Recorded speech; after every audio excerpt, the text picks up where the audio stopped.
Let's briefly talk about a few of the classic episodes of the program. The first being Devil in the Dark. Great episode, and as an example of how ill-treated the writers were, I don't remember who wrote it, but it was a wonderful episode. I think Gene Coon wrote it.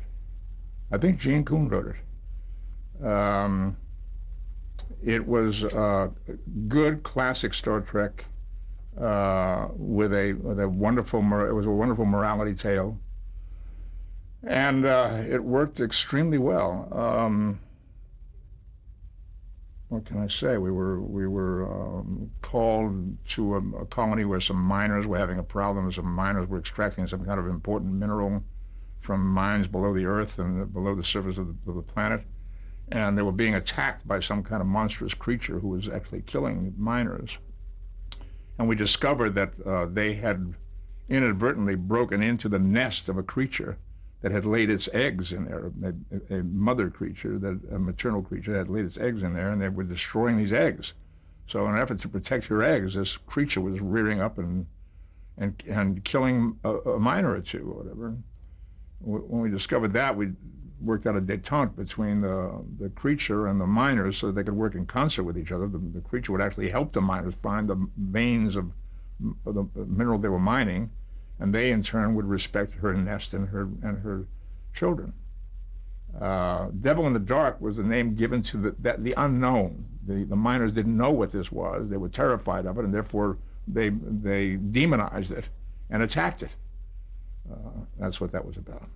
Now, your character used a mind meld in that. Can you talk about the origin of the mind meld? Spock had a mind meld with this creature, with this Horta creature, and in an effort to, because it had no language, had no speech, so he was trying to discern what this creature was about, what it had to say, what it wanted to communicate to us, and it was through his mind meld with the creature that he discovered what about the story that I just told, that it was a mother creature trying to protect its eggs. And another volcanism was the neck pinch. How Yeah. did that come about? That was my way of avoiding fist fights. I had gotten very tired of all the years of playing heavies and being involved in fist fights with, or gunfights or whatever kind of fights with adversaries in television shows and movies. And I thought, here's a chance to cleverly avoid all of that. I didn't want to be involved in fist fights in Star Trek. We were doing an episode where Kirk was split into two characters. It was Dr. Jekyll and Mr. Hyde story. Malfunction in the transporter splits him into two personalities, his evil side and his good side. Oh, was Mirror Mirror? Sorry? Is it Mirror Mirror? Yes, I think so. Perhaps not. No, I don't know. Mirror Mirror, I think, was an episode in which Spock took on a different personality as well. But in this particular episode, I don't think I can recapture the title of the show.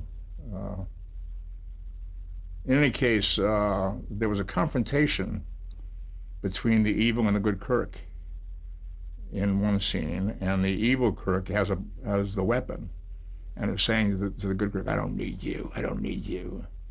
And we're in danger that the good Kirk is going to be killed, and Kirk would never be the same after that. So the writer had written that Spock sneaks up behind the bad guy and hits him over the head with the butt of his phaser to knock him out. And I said, I think we can do better than that. So I suggested to the director that I have this special capability of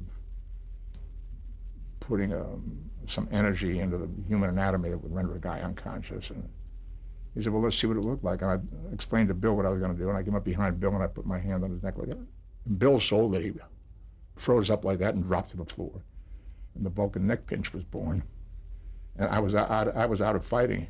All I had to do was reach out, knock people out with the neck pinch. What about the Vulcan salute?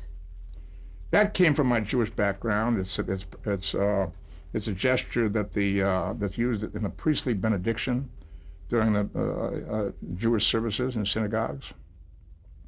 The Kohanim, who are the priest tribe, bless the congregation. When they do, they use this gesture, this is the shape of the letter Shin, Hebrew alphabet, letter Shin. And the letter Shin is the first letter in the word Shaddai, which is the Almighty's name in Hebrew, And the suggestion is that they're using a symbol of the Almighty's name as they bless the congregation. I saw it done as a kid, was entranced by it, learned how to do it, and I brought it into Star Trek.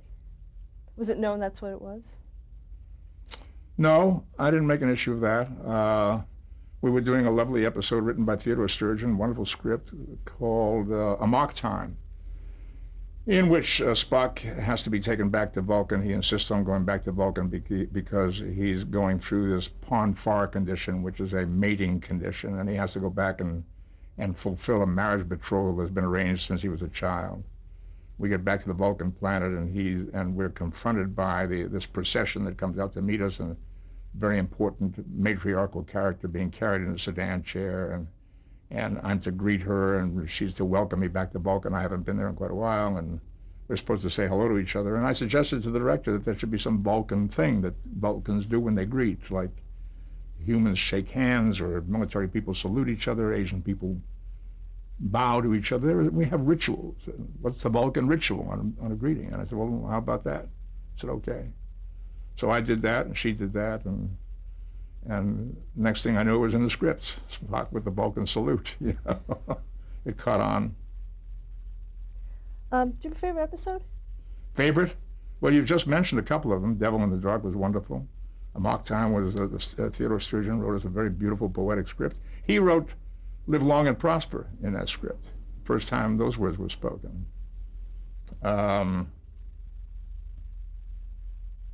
There was another wonderful time story written by Harlan Ellison, City on the Edge of Forever. Wonderful love story between Kirk and a lady in the 1930s, a time warp story. Wonderful script. Roddenberry, Gene took the original pilot and wrote around it a wonderful envelope so we could use the original pilot material as a two-parter episode in the new series. I think it was finally called The Menagerie. And that was wonderful, the 2 episodes that we did, using material from the original pilot where Jeffrey Hunter was the captain of the ship. Do you have a least favorite? Spock's brain. Pretty bad. Somebody's notion of what it would be like if some alien race decided they wanted Spock's brain and took it out of his head to help him run their planet or something or other. I don't know. Not good. What did you think when you were filming it? Not good. I knew it was not good. I wanted to mention, too, that you received, for every season, you received an Emmy nomination for Best Supporting Actor. Yeah. How did you feel about that? I felt elated that I was nominated, but I think to be frank about it, the fact is you can't win creative honors in science fiction. Science fiction, actors in science fiction don't win Best Actor or Best Supporting Actor. You don't even the writers of good science fiction, it's considered a subgenre somehow. Oh, those guys making those science fiction shows. You can win an award for special effects in science fiction, television, or movies, but you can't win awards for acting or writing typically. I can't think of any writers or directors or actors who won Academy Awards for directing science fiction. It doesn't work that way. The academies typically tend to honor social drama of a contemporary kind, something that has powerful social significance today. Whatever it is, it's a judgment that's passed. But I was very flattered to be nominated. The nomination came from the membership, the acting department membership, and I was very flattered by that. What do you think is the legacy of Star Trek? Well, I think it's different for different people. I think it gave a tremendous number of people something very interesting to think about through drama, through science fiction, a vision of ourselves, a vision of the world from this particular point of view, from the vantage point of another society 300 years later, dealing with problems and issues that we can relate to. I think that's the important legacy. I think in terms of creativity, in terms of production, in terms of industry, For me, the legacy has always been that the good story is what's needed. Always the good story. Is it a good story? Is it a good story? It doesn't matter how many ships you blow up, or how many missiles you fire, or how many explosions you show, or how many disasters are depicted, or fights, or action, or whatever. It doesn't matter. Is it a good story? Something you can take home with you and think about, and affects you, makes you feel that you're part of the human race. That, for me, that's an important legacy. Let's move on to Mission Impossible in 1969. How did that come about for you? Star Trek was canceled at the end of the third season, and these were sister shows, as I mentioned earlier. They were both being produced by Gulf and Western. Marty Landau and his wife, his then wife Barbara Bain, were on Mission Impossible, and were having trouble in renegotiating for their fourth season. And they came to an impasse, was my understanding, and the studio decided that they could not go ahead with them, would not negotiate with them any further.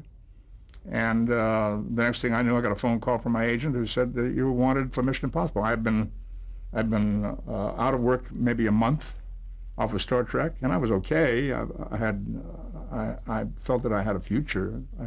I had some recognition now, and I could find work. But here came comparatively a very lucrative job. I was offered much more money to come on Mission Impossible than I've been paid on Star Trek. And I was also very intrigued with the idea that the character that I would be portraying was a person who portrayed other characters, so I could have a lot of diversity. I could play a lot of different kinds of roles. And as a character actor, that was very appealing to me. So I went to work for 2 seasons, and then the fun ran out. I wasn't interested beyond that. I found the same characters coming around again. I was again asked to play the Latin American dictator. I was again asked to play the very old man disguised as a spy, disguised as a very old man. I was again asked to play the European bureaucrat or dictator. I was again asked to play a blind man. I was again asked to play a Japanese character. I've done that. I did it, guys. I did it last season. And there was no character development now. There was no internal life to these. These were all charades. They were all empty characters. So there was no spiritual replenishment. I was just being asked to throw on the makeup and do this or that and be gone again. I asked them to let me out, and they did. What was the premise of the show? The premise was that there were these very special, very extremely difficult missions, which were handed over to this crack team of specialists led by Mr. Phelps, who would assign the mission to his various team members. Barney, you do this. Paris, you do this. So-and-so, you do that. We're after this person. Here's a picture. And the aim is to do some secretive work that solves this problem. This person is a problem. We've got to solve this problem somehow. We've got to trick him or her in such a way that he or she leaves office or turns over such papers or whatever it is that has to get done. What was your character's name?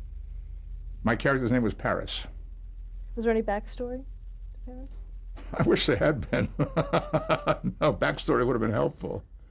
Paris was a man about town, a bon vivant kind of guy. There was one moment in one episode where we saw Paris functioning as Paris, brief as it was. Usually the show would start with the meeting of the mission crew, and Mr. Phelps would handle it, and you'd sit there and say, and you'd ask a question or two, say, how much time do we have, or when do we start, or what country is it, or why are we having this problem, and then he'd answer that, and the scene would be over, and now from there on in, you'd be acting in the charade. Well, there was one episode where as I recall, Paris was not in on the original assignment. We see somewhere in the course of the show, we see Paris's apartment, which we've never seen before. It's night. The door opens and Paris comes in dressed in a tux, like he's just coming off of a date or an event someplace.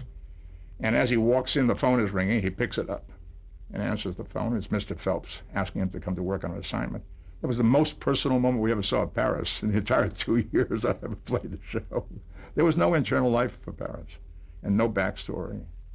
It was all about what Paris could do rather than what Paris was. Can you talk about working with Peter Graves on that show? What about Peter? Just talk about working with him a little bit. Peter's a terrific guy, easy to relate to, easy to talk to, very professional, a perfect Mr. Phelps, man in charge, authority figure, Jim Arnett's brother. Greg Morris? Same. Fun guy, fun-loving guy, great sense of humor, big laugh, uh, who was always stuck in elevator shafts and tunnels, digging his way through problems. What about Peter Lupus? Peter Lupus, big, wonderful bear of a guy, uh, like a marshmallow, like a giant marshmallow. Easy to talk to, wanted to have a good time. He was a health addict who would pop 30 or 40, a handful of pills, vitamin pills of various kinds every morning, gulping them down, gulping them down. Wow. What's Sam Elliott? Sam Elliott I didn't get to know very well. My memory of him was that he was very curious. He didn't have, I don't think he had a lot of experience when he came on the show. And I remember him lurking off camera watching us constantly to see how we did what we did. And I think he had much more to do on the series when I left. I left after the second season. I assumed that he stayed on longer. I really didn't pay much attention. I think he stayed on longer and had more to do later. One more name, Leslie Ann Warren? Leslie was terrific. I've always admired her. She and I came on the show the same time in the fourth season.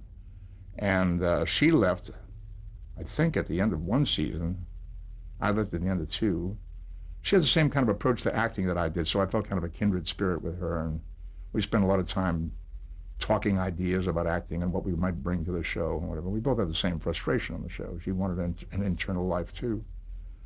Later, when I got to direct for the first time in television, I hired her to star in an episode of Night Gallery that I directed. I've always thought highly of her. I think she's a very talented lady. Do you have any favorite episodes of the series? On Mission? Mm-hmm. Probably the first, or one of the very first that I did, where I got to play a Che Guevara character. Beard, beret, cigar, Cuban or South American guy. And I enjoyed it, and I thought, oh, I'm going to get into something on this series. And it was kind of downhill from there. I don't mean to denigrate the series. The series was obviously enormously successful. It went on for 8 years. And it went on for several years after I left. So obviously I didn't do it any injury.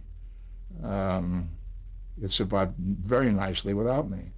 And because it was a very interesting idea, it was a fun idea. It was a very visual show as compared to Star Trek, which was a very verbal show. Star Trek depended very heavily on the actors and what the actors could do or say with each other. Mission depended very heavily on the camera and where the camera was pointed and what you saw, a piece of this and a piece of that. And it became a crossword puzzle that came together in an interesting, or a jigsaw puzzle that came together in an interesting kind of way. And we used to say you could walk out of the room and on Star Trek and listen and keep in touch with the plot. You couldn't do that with Mission. If you walked out of the room and missed a scene, you get lost. You didn't know what was going on when you came back into the room. But with Star Trek, you could, if you could just hear it, you could stay with the story. What about the way that both sets were run, Star Trek and Mission Impossible, in terms of Desilu? Was there a difference in? Well, as I mentioned before, Desilu had sold Mission at a much better price.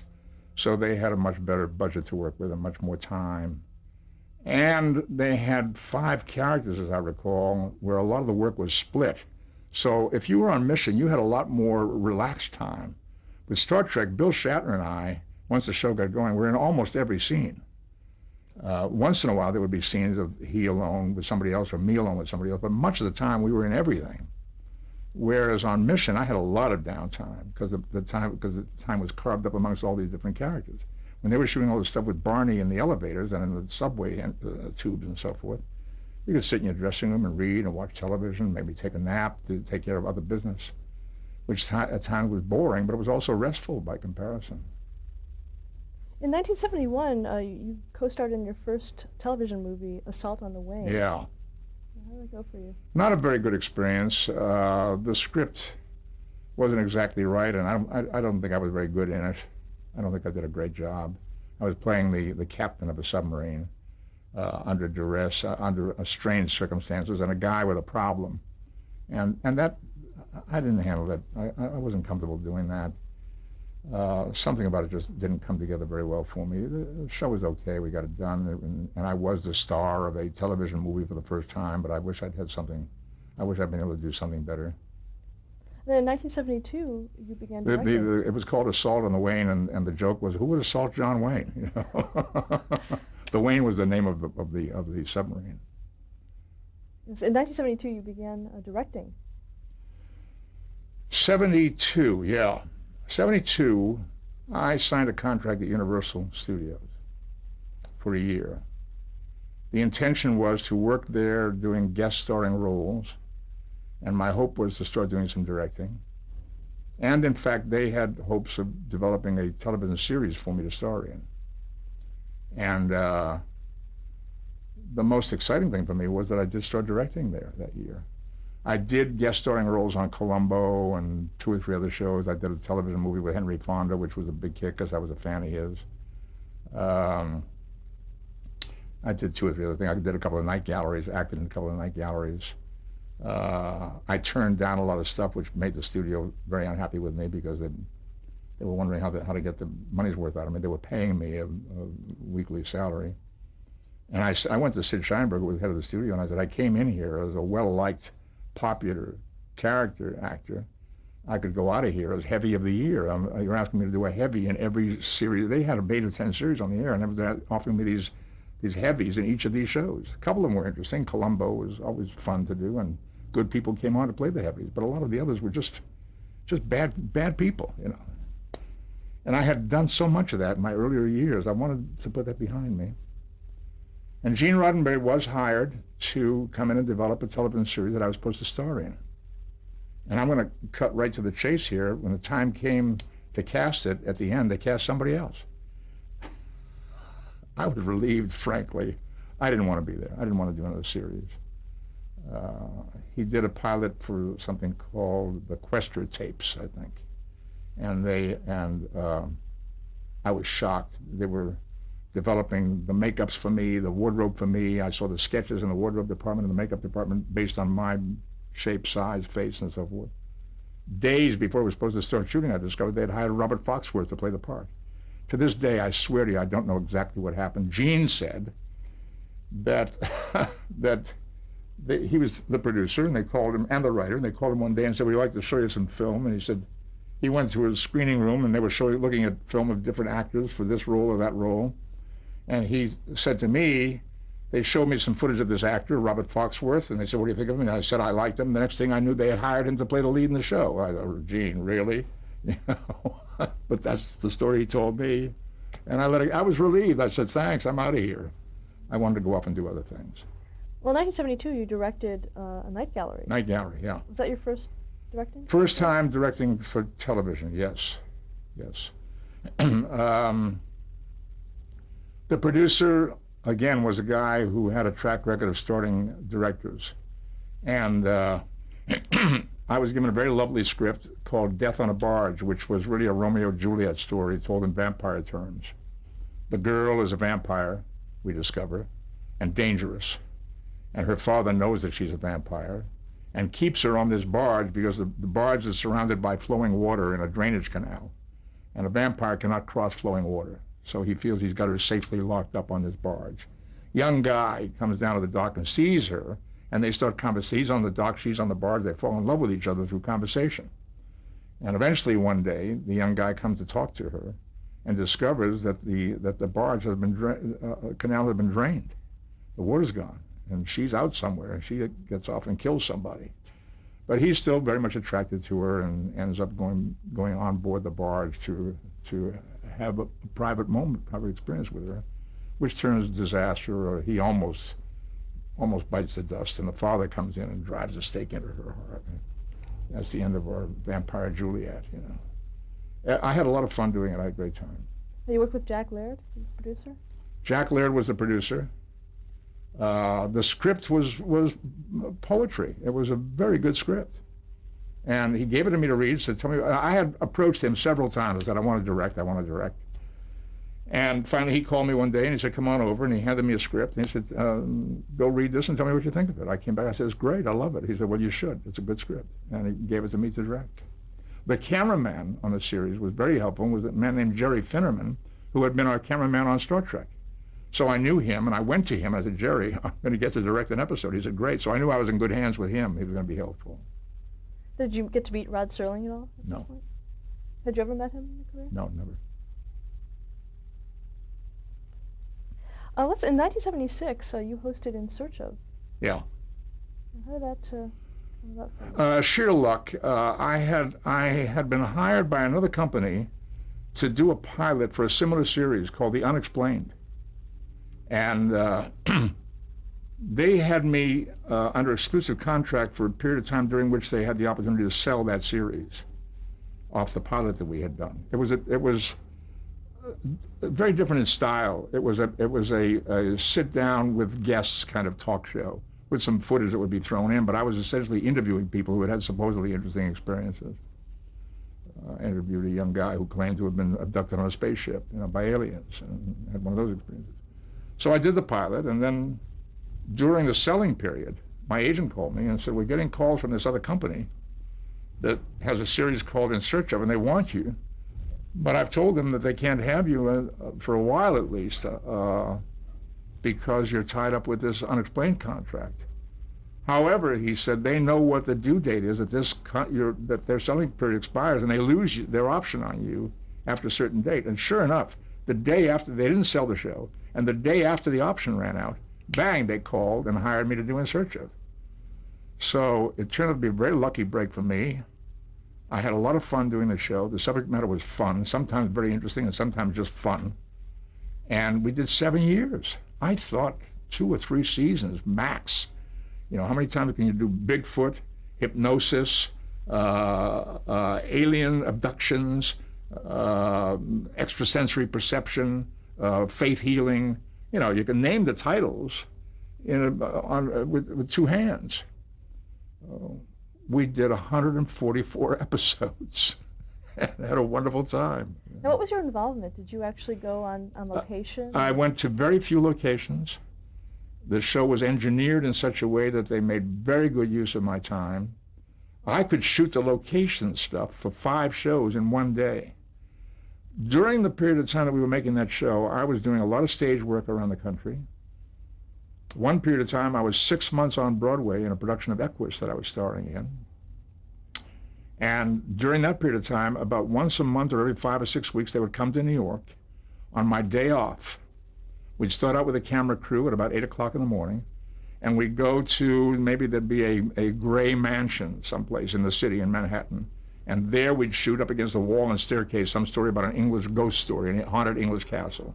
Then maybe in the backyard there would be some gravestones. We'd go right out there and shoot a cemetery story about ghosts. Then go right from there right over the Hudson River and talk about, do an episode about global warming. Then we go right from there to an Indian museum where we do a show about Indian faith healing, And I'd be done by 5 or 6 o'clock with the on-camera stuff for maybe 5 shows.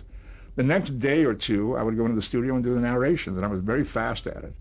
We could do narrations for 5 or 6 shows in a couple hours. Were you personally interested in... Some of the subject matter I was very interested in. Some of it, what I call the sticks and bones shows, didn't interest me. I'm not an archaeologist. I'm not interested in the stuff that comes out of these digs. Doesn't mean a lot to me. Some people get very excited about it.